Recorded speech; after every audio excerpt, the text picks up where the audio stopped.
So yun ang commitment. End of this year, tapos tayo dito sa Alaminos, San Pablo Bypass Road.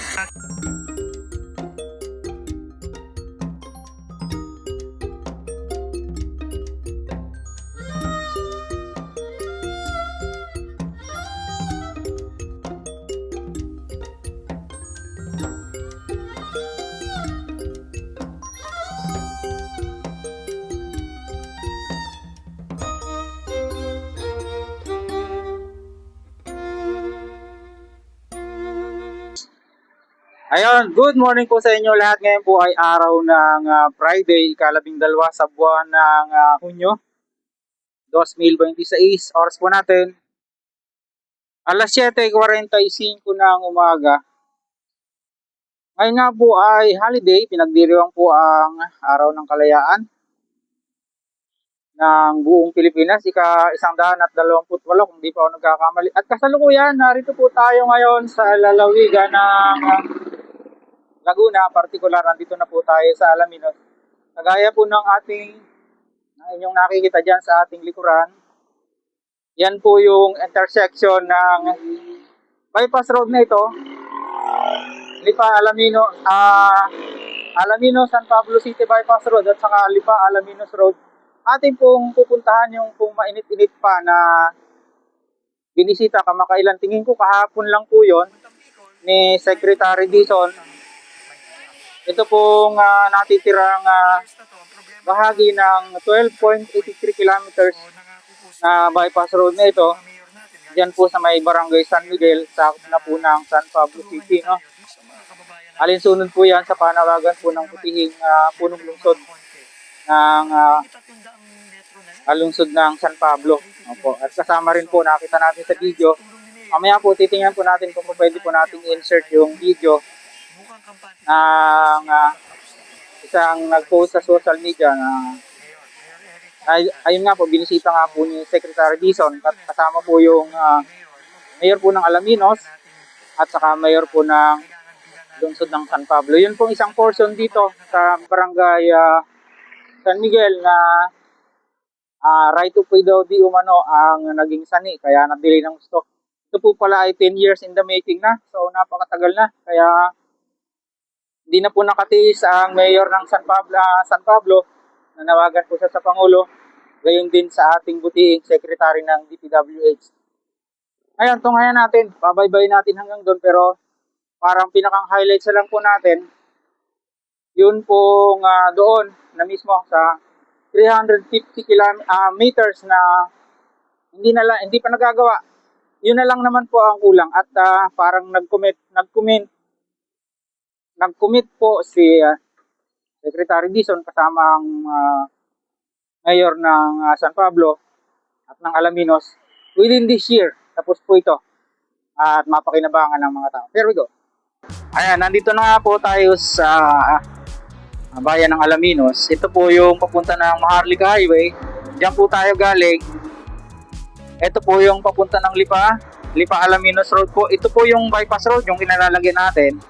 At babaybayin natin ito. Pero nakita ko lang ito sa inyo dahil ito po yung mga nakakaraan na isa din problema dito, yung right of way niya. Ano, ayan, oh. So nag-give way na po, kaya lang naiwan pa yung poste sa gitna. Tapos ongoing po yung paglalagay dito ng sidewalk. Ayan, oh.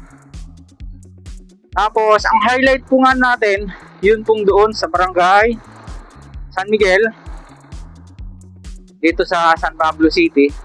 Nasa barangay San Roque po tayo. Dito maganda na, oh. Nasa barangay San Roque po tayo ng Alaminos. Then puproceed nga po tayo doon.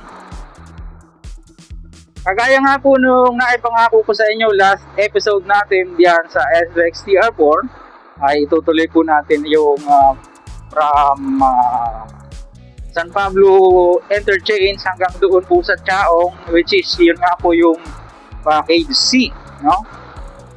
Pero bago po yan, unahin po natin to. Dito napakaganda na, oh. Tama, kumpletong-kumpleto na. Kung dire-diretso na ganito, ganda.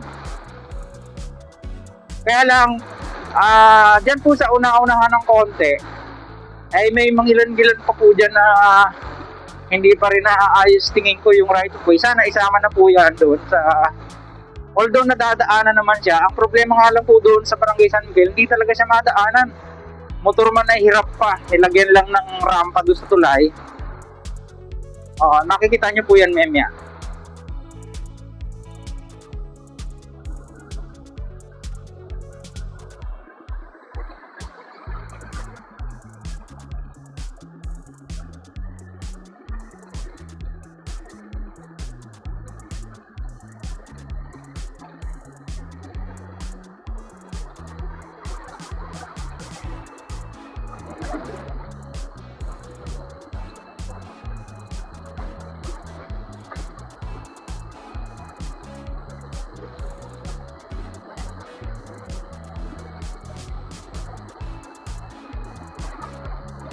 Tinanggal yung mga nakabilad dito.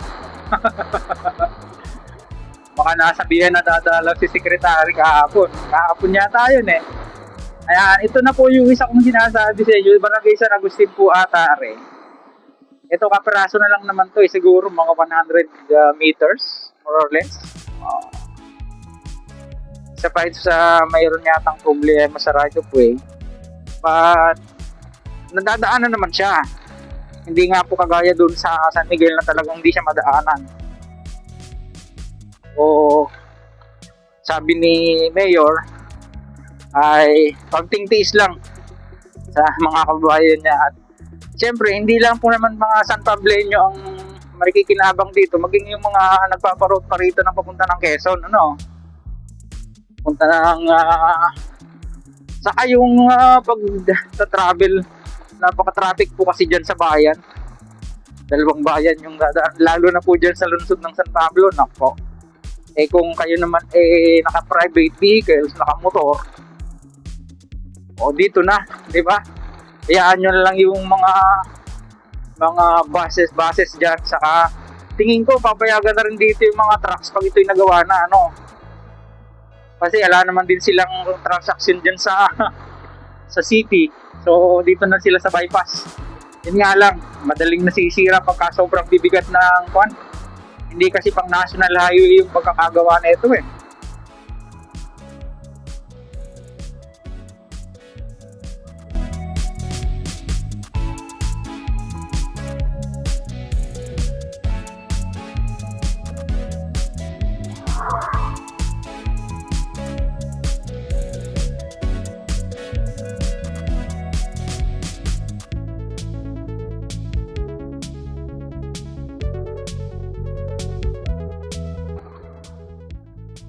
Ayun, narito na po tayo sa bahagi na Barangay San Miguel dito sa San Pablo. Dito pa rin tayo sa bypass. Ito na nga po yung binisita ni Secretary Bison.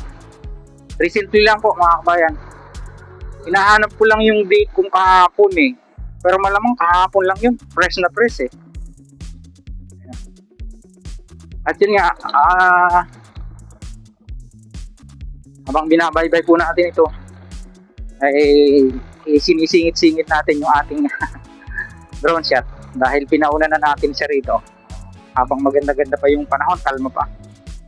Ito na lang naman, kapraso, sabi 350 meters itong bahagi ito. 350 meters naman. So, dahil may mga kabahayan pa siya, siguro ay ongoing na yung pakikipag-negotiate sa mga residente rito na tatamaan ng right of way, no? Ayan, nakalagay road close, pero papasukin natin siya. Tigas ulo natin. Ayan na po yung papunta ng city proper, yung kalsada na yun. City proper ng San Pablo. Ayan, nakakadaan naman yung motor. Ayan. Ayan. Pakiusap. Pakisuyo. Dahan-dahan ang takbo dito. Private property pa ito. Ayun nga. Ayan. Sana bago mag-December madaanan na to, no? Pero ang ating pong balibalita ayon sa ating nabasa ay target din itong bago matapos itong 2026, itong ilang portion ng TR4. Sana nga para mabawasan naman yung yung traffic congestion dito sa area. Ayan yung sinasabi ko sa inyo, mayroong mga nag-a-assist dito. Aabutan natin sila ng barya mamaya.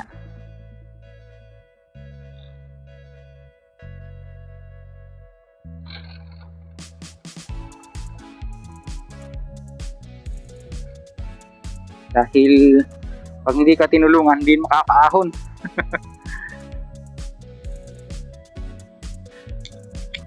Yeah. Hindi ubra talaga nakasakay, boss, ano? Baka gumiwang.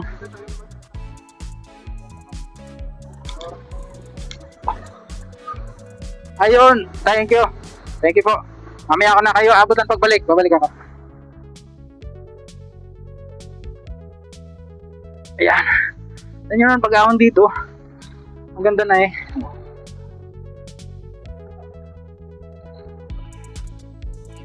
Yun lang naman pa. Portion na yun. Pero ito, papunta doon sa Barangay San Vicente, palabasan ng National Road. Okay na ito eh.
Siguro hindi na natin siya bubuuin, hanggang dyan lang tayo sa lalampasan natin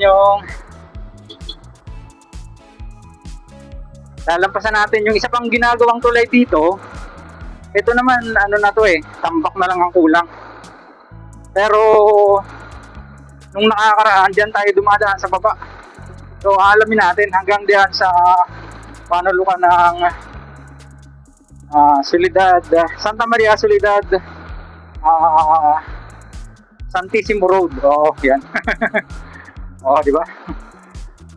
Matagal-tagal. Hindi po sana natin to bibisitahin kaya lang nakita natin, binisita ni Secretary Dizon at saka nag-commit sila.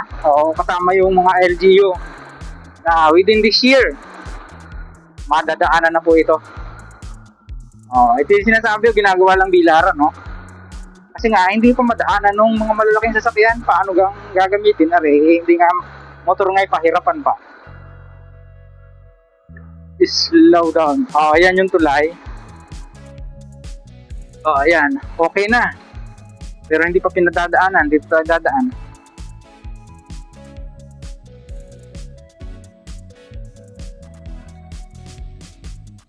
Gawyari na rin. Kulang na lang ng barandilya din eh. Yung mga concrete safety barrier. Wala kasing ang lakas ng ulan dito kahapon. Buti na lang at tinambakan to ng ganitong may tawag dito, espalto. Uy.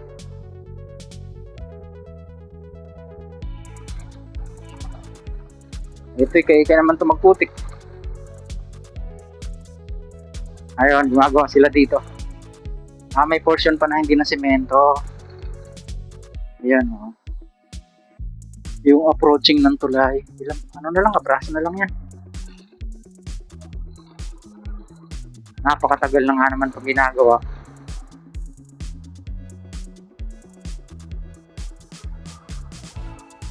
Tapos, hangga tayo doon sa sa may SLEX TR4 kasi itong bypass road dyan sa ilalim ng SLEX TR4 dadaan dito sa barangay Santa Maria.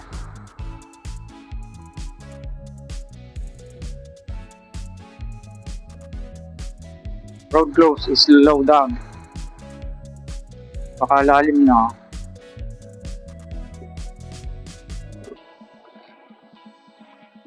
Pero ito, magmula dito hanggang doon sa highway, ang ganda na rito kabayan. Ito na yung TR4.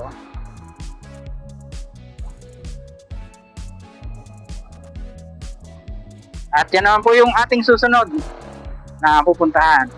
Yung pong package C ng SLEX TR4. Siguro hanggang dito na lang muna pasamantala yung ating update at babalik-balikan po natin ito hanggang sa ito ay masakasiyahan natin na mayari. Okay, sa mga ngayon lang napag-uwi sa ating munting channel, sana huwag niyo kalimutang mag-like at mag-subscribe. Pakipindot po ang notification bell para lagi po tayong updated anytime na mag-upload po tayo ng video. Ito pong muli si Kabayang Alex, laging nagpapaalala. Mag-ingat po tayo, lagi tayong manalangin. Salamat. See you po on my next vlog at meeting. Hasta la bye.